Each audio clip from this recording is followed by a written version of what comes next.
guys? Welcome to 6 Minutes for Sunday, June 11th. I'm Jason Fulmore, SC Wrestle, and we are talking Cadet Duels Freestyle. Wrapped up yesterday up in Illinois. Yeah, they were in Illinois. It's the schoolboys are in Indiana. So they finished their 4 days of wrestling, 2 in Greco, 2 in Freestyle, and we're going to break that down today. All right, so jumping right into it.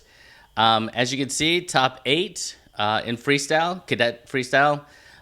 Florida is the only team to make the top 8 from the Southeast. Congratulations to all the coaches and wrestlers from that team.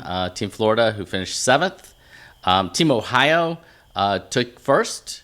And if you wanna watch a really good duel, go back and watch Ohio versus Wisconsin Red. That final, I think, ended up 35-35. It was really something to watch. Some really good battles back and forth. Even though Florida was the only team to make the top 8, there was some good wrestling, especially by the Southeast. Tennessee was 7th in the bronze copper pool. Georgia Blue was 8th in that bronze copper pool. Georgia Red was 7th in the red blue pool, which was really pretty good given the number of forfeits that Georgia Red had in their lineup. I thought they battled really hard. Alabama was 8th in the red blue pool, and North Carolina finished 5th in the purple gray pool. So let's talk a little bit about each of these states and how they did, some individual performances. And yeah, Team Alabama kicks us off, and as you can see, Pool D, they wrestled Texas Blue, lost to Minnesota Blue and Missouri before defeating Georgia Red 39-28. In that opening duel that they won, they benefited from a ton of forfeits in that, which really helped them overcome a good Texas Blue team that really battled with them. Willie Cox was huge in a win over Dorval from Minnesota Blue in the loss there. Horton, Ellis, and Cox helped Alabama stay close to Missouri early in that duel, but in the end, they weren't able to close it out and fell to Missouri. Big wins for Stone Phillips, Brody Christmas, Kyle Vines that helped them seal the win in their duel versus Georgia Red. Down in the red-blue pool, you can see they took 4 losses. Now, that opening duel against Pennsylvania Red was super close, 43-34, but Alabama really struggled from 45 to 52, and that was really what made the difference as they finished up that duel and weren't able to kind of close it out with a win. Really good win for Brody Christmas over Dirks of Minnesota Red in that duel. And Mason Ellis came out on top of a wild one at 195 pounds in the Indiana Gold match, where he won 15-13 in a match that went back and forth and back and forth. Georgia Red flipped the script a little bit on Alabama in that final duel, and was able to get the win over Team Alabama 40-33. Get an opportunity to go watch Cole Carter, Matt Dillon. I think they wrestled twice. Cole Carter came out on top in both of those, but that would be one that from that duel you should definitely pay attention to.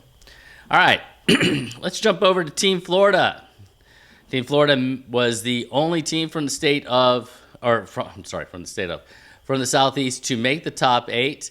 And man, they had some battles and some absolutely really good performances by some individuals. They opened Pool B by beating Minnesota Blue 56-17. Elvis Solis, Gavin Balmaceda, CJ Torres got Florida off to a great start. Eric Hodge won a barn burner 14-13, and Florida was on a roll against Minnesota Blue. Then they took on Missouri Red. I think it was the semifinals of Pool B. And Florida proved to be super tough from 94 to 138. They won all 8 matches and came back after trailing Missouri Red early in that duel. Michael Mako, I think he avenged an earlier loss to Brennan Carey and Greco with a win in Freestyle, and that was super important. In the California match, you can see 37-35. Team Florida has to believe that they let that slip away. They won 9 of the individual matches. California won 8 of the individual matches. But like I've said in other times, in other results, when I was talking about the results, getting points when you lose can be huge in these duels, and that's what California did. They were able to, even when they lost 14-4 or 13-1 or whatever the case was, they were able to score points. They were able to get 4 points compared to Florida, when Florida was only able to get 2 points in those situations. Huge win for Anderson Heap over Bo Montanona. I know it was an injury default. I don't know exactly kind of what happened in that match. I've been kind of popping around trying to check out a bunch of them. I did watch Malachi Ortiz beat Bozanak, which was huge, and Lincoln Sledzinowski had a really nice win over Slater Hicks, 13-10. So that's kind of where Florida finished up in Pool B. That put them in the gold-silver pool, which means that, yeah, boy, it was tough. It was a tough day, too, for Team Florida. Although, really, honestly, they were in every single one of these matches. They got behind Pennsylvania Blue early, which really was tough, and they couldn't make up the ground.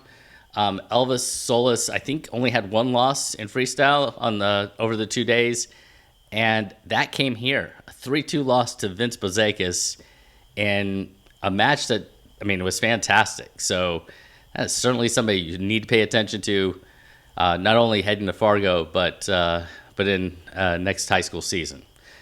Wisconsin won the final 4 matches to come back and beat Team Florida 41-31. Zeno Moore's 8-8 decision of Dawson Johnson was outstanding. And if you're not up on how in the world do you get an 8-8 decision, very quickly, I'll just tell you, it's the last person that scores is the person that gets the win, unless there are other criteria associated with it. But so if you get a 4-point throw versus somebody else who scored a bunch of 1-point moves, that sort of thing, that can be the difference as well. Anyway, usually comes down to the last person to score. Zeno Moore has had that nice win there. All right, Team Iowa, boy, 35-34. Yet another duel. Team Florida's got to feel like they gave away or let slip away. Elijah Van Sickle, it came down to him. He lost a very close 8-7 match at 220. But it wasn't all on Elijah. I think Team Florida lost 4 or 5 matches by 1 or 2 points throughout the duel. That was the difference. Elijah just happened to be the last match, and he also lost by a single point. So tough loss there. That put them down for the 7th, 8th place match, where Florida really took care of business and really pretty much dominated Oklahoma Blue, 49-28. Mako, Van Sickle, Rodriguez up top really helped finish and put an exclamation point on a really good trip to Illinois for Team Florida, both in Greco and in freestyle. All right, jumping over, Georgia Blue. Georgia Blue began with really a domination of Team Arkansas, 68-8. Lost a close one, 43-30 to Team California. Things kind of went awry for Team Georgia in that one. You had unsportsmanlike conduct penalties against Team Georgia. It didn't quite go the way you wanted it to. Evan Wingrove got a solid 8-7 win over McDonald, of California. But Georgia really struggled between 88 pounds and 132 pounds. And really, ultimately, that was the difference. If you get a chance, go back and watch Paul Lanier versus Espirito and Nate Askew versus Bo Montanona. 2 really good matches, right around 126, 132. Anyway, Georgia Blue jumps to the consolation side in Pool B, where they take on Minnesota Red. They took care of business with wins from Wingrove, Brock Hacker, Trey Butler, Jacob Levy. Really took care of business up top in that duel. which was super important to them getting the 44-29 win. Paul Lanier, Nate Askew, Logan Paradise, and Emil Nekula pretty much sealed it, but it was the beginning of Wingrove and Hacker and all of them up top that really got the ball rolling for Georgia. Tough loss to finish up Pool B action to Missouri Red. Simply, it came down to Georgia gave up way too many tech falls, way too many falls, in a match that probably should have been significantly closer than that it ended up being. Bronze Copper, day 2. Looks like Georgia ran out a little bit of steam. They had some good matches. They had some really close matches. They just could not overcome any of those teams to get a win on day 2, which is tough. From an independent kind of sitting back, looking at everything that's happening, it really was 88 to 106, 160 to 182, where Michigan and Minnesota and Colorado and Tennessee made the difference in getting wins and getting those dual wins over Team Georgia. It also doesn't help a whole lot when you get a flagrant misconduct, penalties and points getting taken away from you, as happened in Michigan against the Michigan Blue team. One of the things that probably stood out to me the most was the last match against Team Tennessee. Logan Paradise, Kason Rourke, two wrestlers that should be on the podium in Fargo, battled it out between the two squads. Logan Paradise coming out on top, but they're definitely two to watch as we head to July and balmy Fargo. All right, moving to Georgia Red, and I'm going to go through Georgia Red a little bit quicker.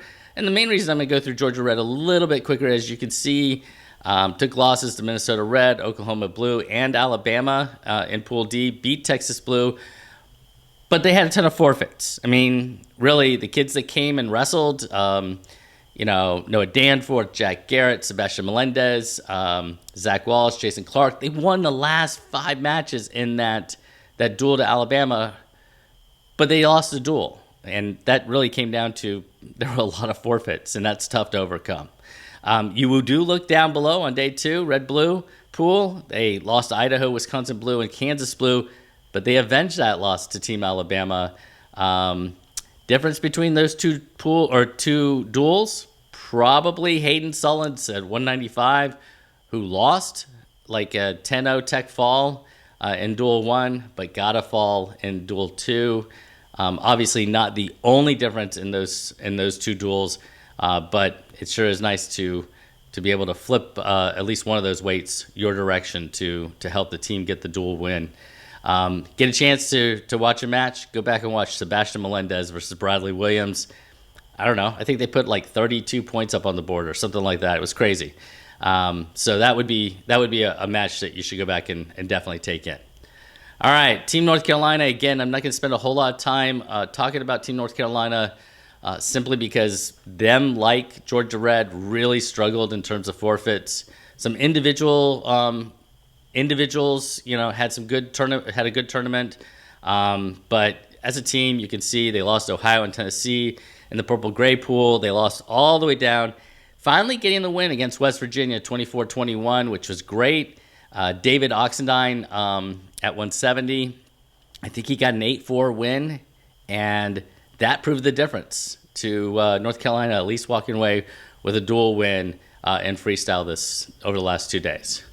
Team Tennessee will be our final group, and Tennessee wrestled really, really well. They had a tough draw right off the bat. They got Iowa right off the scale, lost 48-26. Really, in that duel, it came down to they forfeited 138 and 145, and you just can't do that. That's 8 points, both directions, if you can get the win or whatever on your side.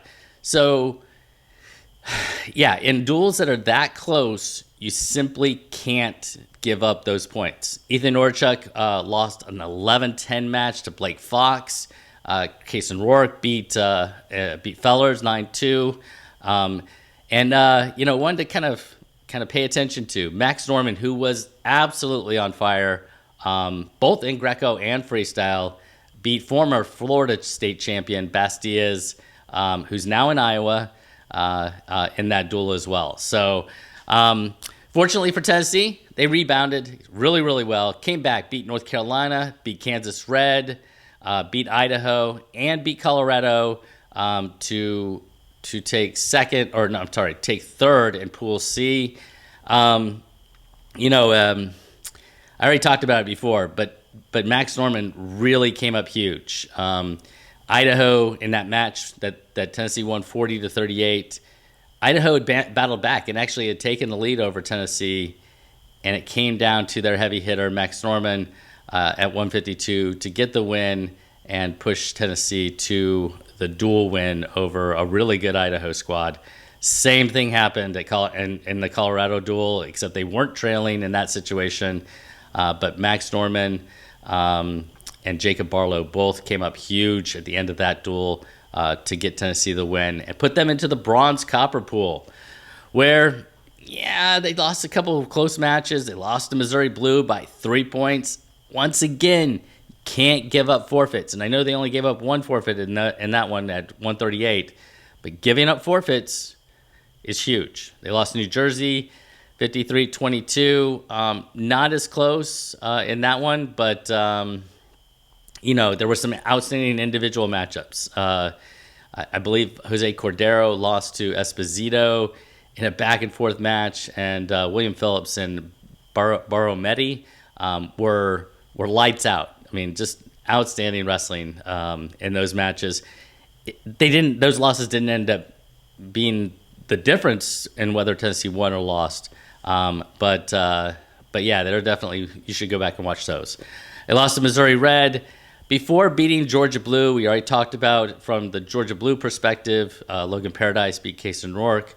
But there were some good wins for Team Alabama, especially, Team Tennessee, especially Cordero beating Chris Swan 17-10.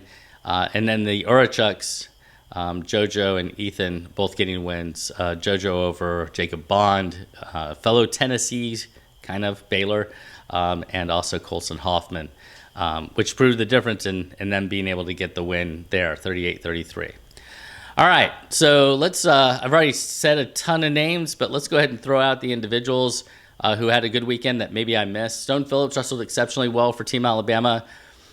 Cole Carter, Mason Ellis each had a loss as well, but it was Brody Christmas and Willie Cox again, both finishing unbeaten. Two names to watch as we head to Fargo for the Cadets for Team Alabama. Lincoln Sladzinowski was unbeaten, pretty easily, I think, 7-0. Christian Fretwell was 6-1. His only loss coming to Sam Herring of Pennsylvania. Elvis Solis, he lost 3-2 to Bozakis. He was 6-1. CJ Torres was absolutely outstanding in freestyle at 7-0. North Carolina, big guys up in North Carolina. Trev Quan Gary was 5-2, wrestled well. And then let's jump over to Georgia. Logan Paradise was absolutely outstanding. Definitely looking for him to make a run in Fargo this year. Jacob Levy finished 7-1 in freestyle. Was equally good in Greco. And I don't know if we'll see him in Fargo. He'll have to let us know, but he's definitely one to watch. Jacob Bond, Emil Necula, Cade Parent, Trey Butler, all had really, really good 2 days in freestyle. Tennessee, Jose Cordero, Axel Ritchie, JoJo Urchuk each finished 7-2. Case and Rourke was 8-1 with his only loss coming to Logan Paradise.